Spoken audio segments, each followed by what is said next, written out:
ドジャースタジアムで開かれたロサンゼルスドジャースオールアクセスのイベントに、デーブ・ロバーツ監督とタイラー・グラスノー投手が登場し、大谷翔平選手がパドレスファンから受けたヤジの話も飛び出し、ポストシーズンに向けての盛り上がりやクレイトン・カーショーの凄さ、さらに2人のお気に入りの食べ物の話まで幅広くトークが繰り広げられました。And it seems like, while it hasn't been perfect the last couple months, it feels like your guys have gotten the sense that, okay, it's time to put our foot on the gas and build some momentum here. You know, baseball, as you guys know, we're in your living rooms every night, or you guys are here at the ballpark.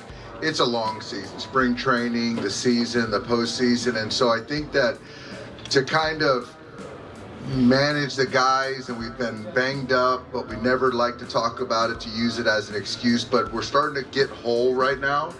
And like John said, I do think that now we're kind of a little bit more urgency. I've used that word, and I think that that kind of relates to focus and just raising our level as we get into September and through October. But yeah, I do think our best baseball is kind of on the forefront, so it's good to see. Is that made up, Tyler? Did I just make it up, or is there a sense in the clubhouse with you and the rest of the guys that, hey, we've been here before, we won a championship last year, we went through a dogfight with the Padres a year ago, and you guys know how important these games are, the final 28? Yeah, for sure. I think anytime you run past the line, everyone wants to play good all the time, and it's just such a crazy 162-game season. It's a lot. So I think it really is kind of a balancing act. It's definitely a marathon, but I think as we get closer to the end, there certainly is some urgency, but I think we all have so much confidence in our group and how close we are all together that we will take care of business. We saw you last year. Obviously, you were an all-star for the first time, and then you had the injury that knocked you out of the postseason. But I don't think anybody celebrated more than this man right here. Well-deserved, being a World Series champion for the first time. Yeah, give him a round of applause for that. And then you're dealing with something early on this season, but now you're heading into the final 2 months, because I'm counting October as part of your season, the most important time of year. Can some of that almost be a blessing in disguise that you missed time earlier because you don't have as much wear and tear and mileage on your arm for this season going down into the postseason? Yeah, I think any type of injury is almost like information that something you're doing isn't as efficient as it possibly could be. And I think coming in this offseason trying to make some changes to stay healthy, it was really nice to find out early and kind of make those adjustments early, work with our pitching coaches, strength coaches, staff. And this is the best I felt in a long time. So I think we're all kind of on the same page of let's dominate the end of season and it's all about the playoffs. And I'm like little kid excited to get in there and pitch, and I didn't get to last year, so I'm very excited to do it this year. Dave, over the last several years, Ned Colletti's become a good friend of mine. He said the greatest day that he would have as a GM of a team was when nothing happened. His phone never rang. He didn't get a text from anyone. Nobody was injured. No one got into trouble. Is it kind of like that for you the last 2 or 3 years where you've had to deal with, oh no, wait, who's injured now? And now we've got another injury and another injury, where you just got a dose of bad news, it seemed like, constantly, and yet you've maintained this team to be in first place right now? You know, I think it's similar but different in a lot of ways, because you know, I think the front office, when you're trying to kind of put together a team and look at a kind of 10,000 foot view, where I'm more boots on the ground, and I think for me, my mind during the season never shuts off. You know, even in the off, you know, having an off day, I'm thinking about this series against the Diamondbacks and how I'm going to play guys and who's available and yeah, who's hurt, who's coming back. So I think for me, you're always trying to keep guys on the same page. So there's always a player or a coach or somebody that you want to make sure that they're feeling the love and they're on board and they're getting what they need to keep things moving forward so they can perform at their best. So that for me is always front of mind. So, but it's something I enjoy doing that. So essentially my phone is never off. Exactly. Well, Blake Snell was supposed to be here with us tonight, couldn't make it. His wife just gave birth to their second child a few days ago. So congratulations to them, and life does happen. And maybe Tyler Glasnow is going to be a dad sometime in the not too distant future, because you got engaged a few months ago. And I know you've told this story a number of times, but there are a lot of people here who probably haven't heard about your love story with Megan and how it all started. Yeah, I was in Tampa, and I was just sitting in the dugout hanging out with Brett Phillips, and I looked over and I saw a cute girl, and I was kind of intrigued. And Tampa's not really like notorious for like a ton of fans, so she was very obvious sitting right there. And it's kind of creepy when I say it back, but I'm good friends with our team photographer, and I was like, go ahead and zoom in. I just want to see and like take a picture. And I liked what I saw. And I ended up throwing her a ball with my number on it. And I said, text, if you have a boyfriend, don't worry about it, but if you don't, text me. And then she didn't text me or anything, and the next day she came back and then found, I don't know how she evaded security, but she threw me a ball with her number on it and was like, you text me. So then, yeah, so I texted her, and it was like, I thought it was kind of funny, whatever, like, this will be kind of a funny story, like, we'll go hang out a couple times, and we went out to dinner, and I was like, whoa, I really, really like this girl, and it just grew from there, and now we're engaged, so, yeah. Well, congratulations to you and Megan. Dave, I want to ask about something that happened on Sunday, because this 4-game winning streak started Sunday in San Diego, and Dalton Rushing hits this huge 3-run home run, the biggest hit of his young career, and then Shohei later in the game hits a home run as well, and he's jogging back to the dugout, and there's this Padres fan that he's like high-fiving, and everyone's like, what's going on? And then we find out that he was heckling Shohei the entire game. He kept it clean. He wasn't rude. He wasn't using profanity. So, Dave, you had a close seat there. What was this guy saying all game? Yeah, that was a great moment, and it was good to see Shohei, show some personality. And this dude was like in my ear all game. He was wearing me out. He was wearing Shohei out, telling him how overrated he was. And I mean, it was like the first inning. I'm like, all right, I don't know if I can handle this guy all game. And so, to his credit, he kept it clean the entire game, because once it was if it got, not clean, I was gonna have him removed. And they were expensive seats, but I was like, I'm done with this dude. But he kept it clean. And then, so he's wearing Shohei out. You're 0 for 10, you're 0 for 12. Padres are way better than you guys. And Dave, you're a terrible manager. And it's like, what are you bringing in this guy? He stinks. And I was like, oh my God. And then so Shohei hits his homer, and then he comes around, and then before he daps up everybody else, he goes right to this dude, and then gives him a high five, and the guy took it great, and he's going to try to leverage this 5 minutes of fame, I'm sure, but it was a great moment. Well, and speaking of heckling, I work with a number of guys that played a lot of years in the big leagues, and Jerry Hairston Jr. once told me a funny story that he was in San Francisco in the on-deck circle, and some guys just heckling him, wearing him out, and Jerry said, like most players, you probably just ignore these guys, because after a while it just becomes noise. But Jerry decided to turn around and look who was doing it. It was Joe Montana. Super Bowl winning quarterback is heckling Jerry. Jerry's like, oh my gosh, that's Joe Montana. That's actually cool. That's pretty cool.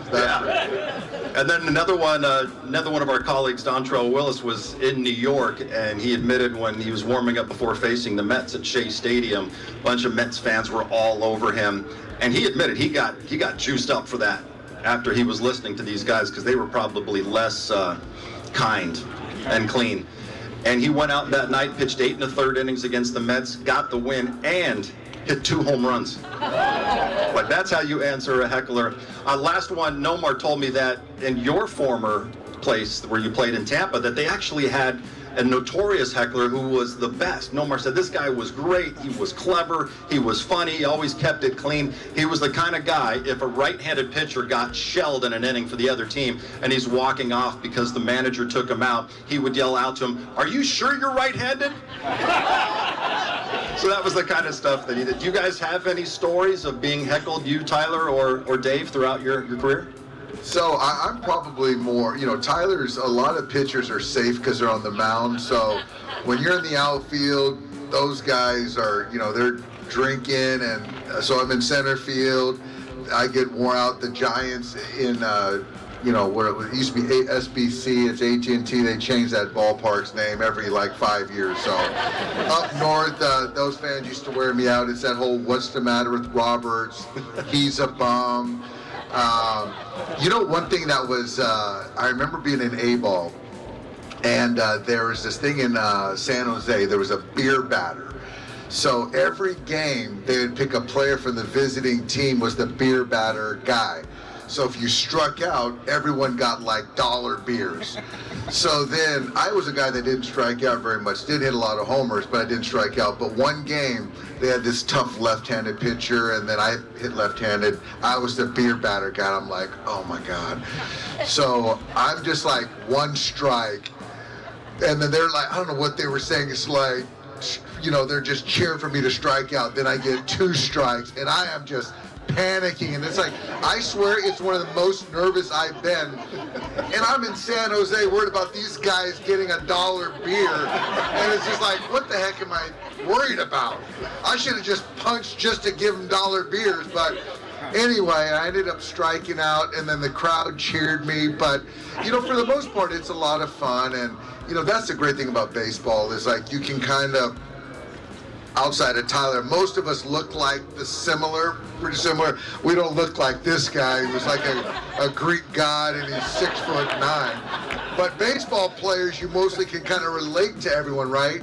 So it's like you can banter and talk trash, and so that's the great thing about baseball.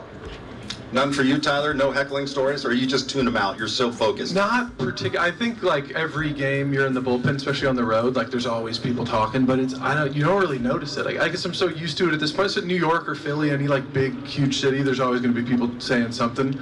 But it's I don't know, it's fun, and I appreciate like a good like shit talk. Sorry for the kids, but like if it's clever and it's funny, it's like I like that. But if it's just like you're annoying everyone around you, it's one of those things. But I think that's what's so cool about sports, and it's like everyone can relate. If you play sports, you watch sports, like I think that's like it's fair game. If you talk smack well, it's fine. So I don't mind it. Well, as Oral says, they don't heckle the bad players. Yeah, that's always a good player. So if you're getting it, that's no, they do actually. They heckle everybody. That's probably true.